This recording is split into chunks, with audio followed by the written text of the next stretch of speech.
Salam, salam.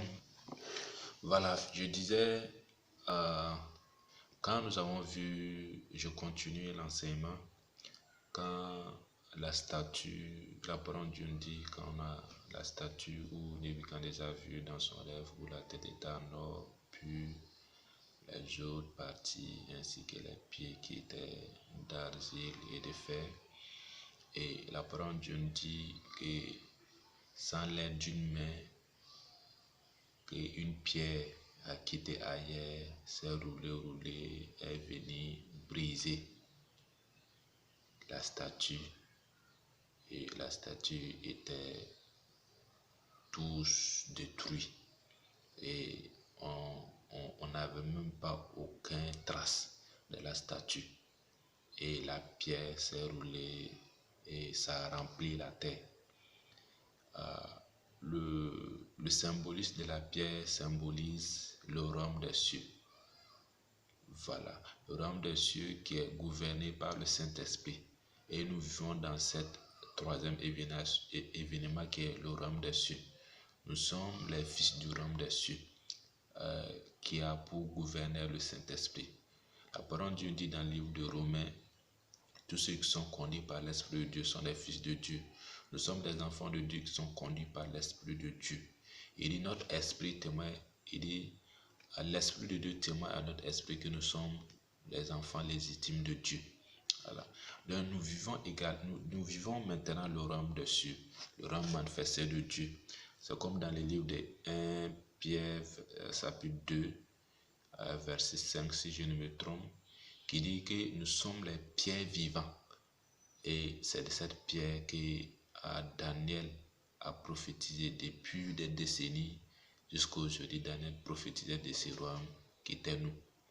Et si vous remarquez bien dans la nouvelle alliance avec Jésus-Christ, ou quand Jésus-Christ disait à ses disciples, il dit Jean est le plus grand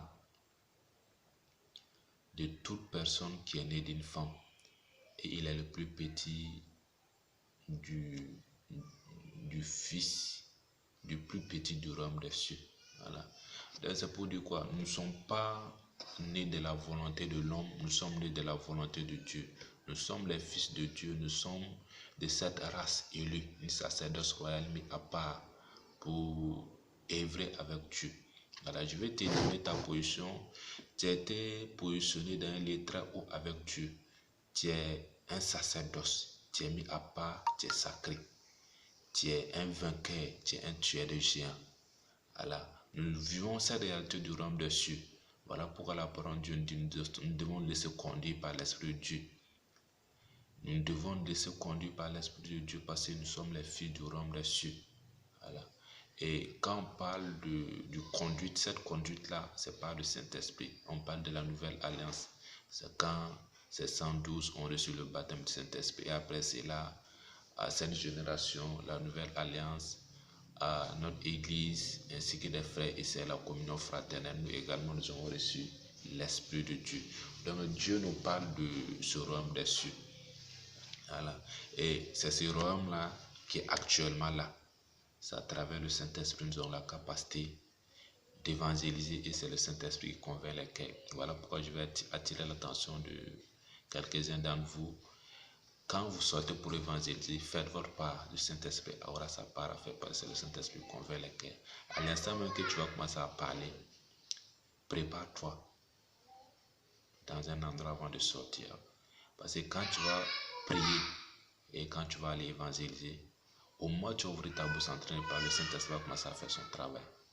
Même si la personne refuse catégoriquement, tu verras, même si c'est des années après, le Saint-Esprit fera son travail. Parce que le Saint-Esprit, c'est celui-là même qui arrive à convaincre les cœurs, à tourner le cœur des rois en notre faveur. Voilà. Donc nous parlons de ce royaume-là, nous vivons ce royaume-là, c'est la troisième grande saison qui est la saison du mouvement du Saint-Esprit, où la parole de Dieu dit que l'univers attend avec ardent désir la manifestation des fils de Dieu. Nous sommes les ouvriers de Dieu, nous sommes les fils légitimes de Dieu, nous sommes là pour manifester le royaume, nous sommes là pour témoigner de Christ, nous sommes là pour... Ça c'est que Et ça, c'est que Paul a dit, il dit, notre évangélisation n'est pas basée sur des connaissances, sur des savoirs persuasifs des hommes, mais cela est suivi de la démonstration, de la manifestation de la puissance de Dieu. Nous sommes ces enfants-là qui devons manifester le royaume des cieux. Soyez bénis, soyez bénis, soyez bénis. Maintenant, je prie pour vous au nom puissant de Jésus-Christ. Toi qui n'as pas encore reçu l'Esprit de Dieu, dans le nom puissant de Jésus-Christ, je prie maintenant que pendant que je suis en train de parler, que le Saint-Esprit te saisit maintenant, que le Saint-Esprit, le mouvement du Saint-Esprit maintenant te saisit maintenant, que le mouvement de l'Esprit de Dieu te saisit maintenant dans le nom puissant de Jésus-Christ. Afin que partout où tu avais l'incapacité de pouvoir manifester, que cette incapacité